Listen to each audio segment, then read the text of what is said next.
नमस्कार दर्शक बंधु यूट्यूब चैनल ओडिया एस्ट्रोलोजी रे हेमंत कुमार नायक आपण स्वागत जनाऊँ। आसतु जानिबा धनुराशि व्यक्तिविशेषकर मे मासर फलाफल कौन रही राशि चक्र रे मे मासरे ग्रह मार्कर स्थिति शुभ फल इत्यादि। प्रथम मूला धनु 19 व्यक्तक 9 दानव गण रही। पूर्वाषाढ़ धनु 20 व्यक्तक मानव गण रही। उत्तराषाढ़ धनु 21 व्यक्तक मानव गण रही। दानव और मानवर समाहार मूला धनु 3 बार व्यक्त करागला। नाम राशि कौन सी व्यक्ति विशेषकर जदि जातक न थाए ता नाम राशि ज कि मूल अक्षर ध हेले जानिबा जे धनु राशि व्यक्ति विशेष। राशिचक्र ग्रह मानकर स्थिति राशिचक्र केउं ग्रह केउं स्थान अवस्थान कर धनु राशि तृतीय क्षेत्र में शनि अवस्थान कर। चतुर्थ क्षेत्र में बुध राहु मंगल पंचम शुक्र रवि षष्ठ क्षेत्र में बृहस्पति दशम क्षेत्र में केतु अवस्थान कर। राशिचक्र में ग्रह मानकर स्थिति है। शुभ संख्या 3 और 5 शुभ रंग धला और हलदी शुभ बार गुरुवार सोमवार और रविवार रही। राशिचक्र अधिपति हेले बृहस्पति धनुराशि अधिपति ग्रह बृहस्पति। धनुराशि मे मासर घात बार रही 3 तारीख 10 तारीख 17 तारीख 24 तारीख 31 तारीख रही। घात चंद्र 4 तारीख 5 तारीख और 31 तारीख रही। जाना मूला धनु 19 व्यक्त 9 और पूर्वाषाढ़ धनु 20 व्यक्त 9 और उत्तराषाढ़ धनु 21 व्यक्त 9। राशि चक्र रे स्वभाव कौन धनुराशि व्यक्ति विशेषकर स्वभाव कि भाव में प्रतिदिन चालीचलन क्षेत्र में स्वभाव रही है। मूला धनु विषय व्यक्ति विशेषकर विभिन्न गुण अधिकारी होती।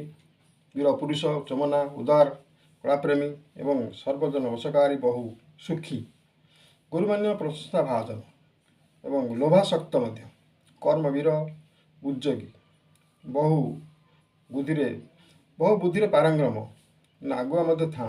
अथच गुरु दायित्व पड़े पछ घुंचा दबार नजीर रही। वशीभूत कला एमानकु मालूम मोहित करिवार कला रही। खाद्यपेय प्रिय शुभ बेला शुभ लग्न रे जन्मग्रहण करथिले सौभाग्यवान होता। एमाने मुखा परिवर्तन कर नजीर अच्छी। कौशली एवं भाषागत ज्ञान रे उच्चर था। महिला माने चतुरता बुद्धिमती और नियम शिष्टाचार पारिवारिक जीवन में समय समय विशृंखला गति कर।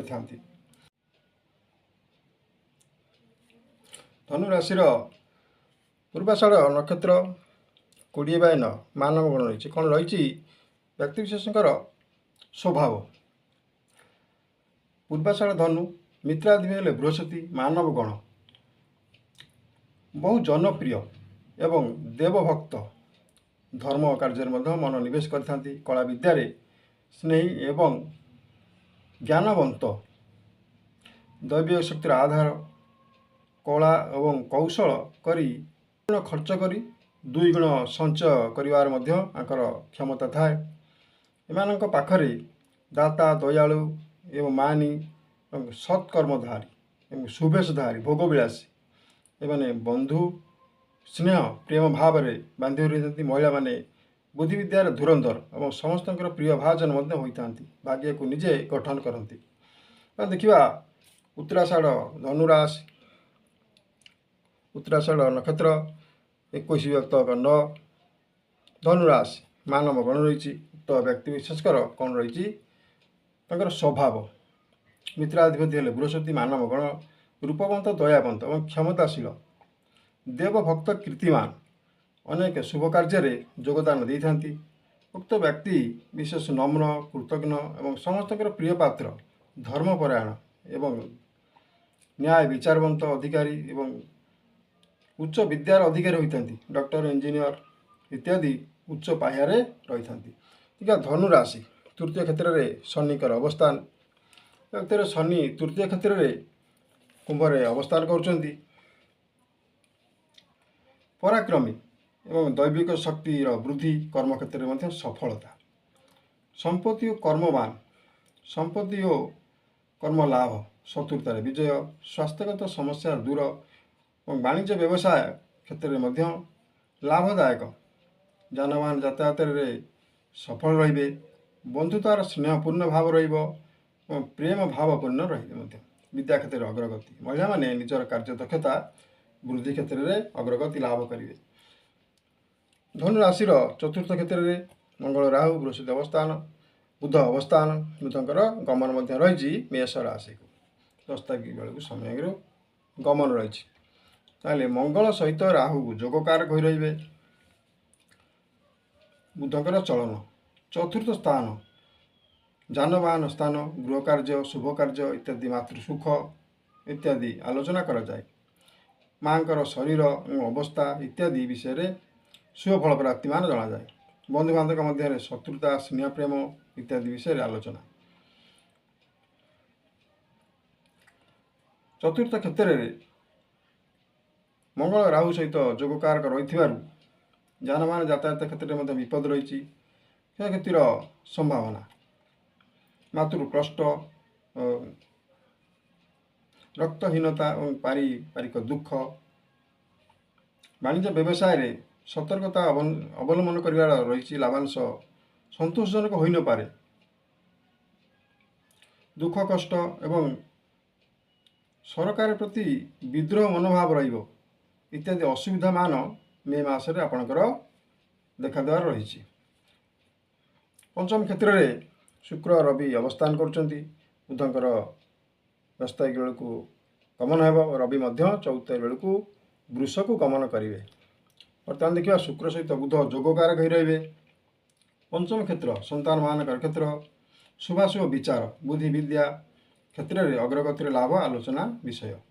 ଶୁକ୍ରଙ୍କର ଅବସ୍ଥାନ ଯଶ, ବୁଦ୍ଧି ବିଦ୍ୟାରେ ଅଗ୍ରଗତି ଯୋଗ, ଧନ ଲାଭ, ସୁଖ ପ୍ରାପ୍ତି ଏବଂ ଲଭ୍ ଲାଇଫରେ ଉନ୍ନତି। ସଫଳ, ଶୁକ୍ରଙ୍କର ଅବସ୍ଥାନ କଳା, ସଂସ୍କୃତି, ନାଟ୍ୟ ଜଗତରେ ସୁନାମ, ବାଦ୍ୟକାର ତଥା ଲେଖକମାନଙ୍କ ପାଇଁ ଅତ୍ୟନ୍ତ ଶୁଭଦାୟକ। ଷଷ୍ଠ କ୍ଷେତ୍ର ଦେଖିବା, ଧନୁରାଶିର ଷଷ୍ଠ କ୍ଷେତ୍ର 1 2 3 4 5 6। ବୃହସ୍ପତି, ରବି, ବୃହସ୍ପତିଙ୍କର ଯୋଗକାର ବର୍ତ୍ତମାନ ଅଛନ୍ତି। ମେ 2 ତାରିଖ ବେଳକୁ ବୃହସ୍ପତି ବୃଷରେ ରହିବେ। ଆସ୍ତେ ରବି 14 ତାରିଖ ବେଳକୁ ଗମନ କରିବେ। ତ ବୃହସ୍ପତି ପ୍ଲସ ରବି ଯୋଗକାରକ ହୋଇ ରହିବେ। ତ କ୍ଷେତ୍ରରେ ବୃହସ୍ପତିଙ୍କର ଷଷ୍ଠ କ୍ଷେତ୍ରରେ ଅସୁବିଧାଜନକ, ବ୍ୟୟ, ବିପତ୍ତି ଏବଂ ରୋଗ ସୃଷ୍ଟିକାରୀ, ଆର୍ଥିକ କଷ୍ଟ, ସନ୍ତାନ ବିରୋଧୀ, ରାଜ ବିରୋଧୀ କର୍ମରେ ବ୍ୟାଘାତ। ମାସର ଶେଷ ଭାଗ ବେଳକୁ ରବିଙ୍କର ଅବସ୍ଥାନ 14 ତାରିଖ ପରେ ରବି ଗମନ କରିବେ। ତ ସମୟରେ ମାନସିକ ଶାରୀରିକ ସୁଖ ମିଳିବ, ଶରୀର ସୁସ୍ଥ ରହିବ, କାର୍ଯ୍ୟକ୍ଷେତ୍ରରେ ଦକ୍ଷତା ବୃଦ୍ଧି ଘଟିବ, ବ୍ୟବସାୟରେ ମଧ୍ୟ ଉନ୍ନତି ଆସିବ, ଶାସନ ପ୍ରଶାସନ ମଧ୍ୟରେ ତତ୍ପରତା ବୃଦ୍ଧି ଘଟିବ, ଅର୍ଣ୍ଣ ବସ୍ତ୍ର ଆଦି ଲାଭ ଯୋଗ ମଧ୍ୟ ରହିଛି, ପରାକ୍ରମ ବୃଦ୍ଧି ଘଟିବ। ଦଶମ କ୍ଷେତ୍ରରେ ଧନୁ ରାଶିର ଦଶମ କ୍ଷେତ୍ରରେ କେତୁଙ୍କର ଅବସ୍ଥାନ। ତ କ୍ଷେତ୍ରରେ ମାନସିକ ଅଶାନ୍ତି, ସ୍ୱାସ୍ଥ୍ୟ ହାନି, କର୍ମରେ ବାଧା ସୃଷ୍ଟି, ରାଜଦଣ୍ଡ ଭୟ, ବ୍ୟବସାୟ ବାଣିଜ୍ୟରେ ଚିତ୍ତ ଅସ୍ଥିର ରହିବ, ସ୍ୱାମୀ ସ୍ତ୍ରୀଙ୍କ ମଧ୍ୟରେ ମତାନ୍ତର ମନାନ୍ତର ମଧ୍ୟ ଦେଖାଦେଇପାରେ ଇତ୍ୟାଦି। ମେ ମାସରେ ଧନୁ ରାଶିର ଶୁଭାଶୁଭ ଫଳାଫଳ। ଧନୁ ରାଶିର ମେ ମାସର ଘାତ 12 ରହିଛି 3 ତାରିଖ, 10 ତାରିଖ, 17 ତାରିଖ, 24 ତାରିଖ ଏବଂ 31 ତାରିଖ। ତାରିଖ ଗୁଡ଼ିକ ସତର୍କତା ଅବଲମ୍ବନ କଲେ ଶୁଭମୟ ହେବ। ଘାତ ଚନ୍ଦ୍ର ମଧ୍ୟ ଅଛି 4 ତାରିଖ, 5 ତାରିଖ ଏବଂ 31 ତାରିଖ। ଉକ୍ତ ତାରିଖ ଗୁଡ଼ିକ ସତର୍କତା ଅବଲମ୍ବନ କରନ୍ତୁ, ଶୁଭମୟ ହେବ। ଆମେ ଧନୁ ରାଶିର ମେ ମାସର ଫଳାଫଳ ସମ୍ୟକ ଆଲୋଚନାଟି କଲେ। ତ ଆଲୋଚନାଟି ଆପଣମାନଙ୍କୁ ଭଲ ଲାଗିଥିଲେ ଭିଡ଼ିଓଟି ଲାଇକ୍ କରିବେ, ସେୟାର କରିବେ ଏବଂ ସବସ୍କ୍ରାଇବ୍ ମଧ୍ୟ କରିଦିଅନ୍ତୁ। ଜୟ ଜଗନ୍ନାଥ।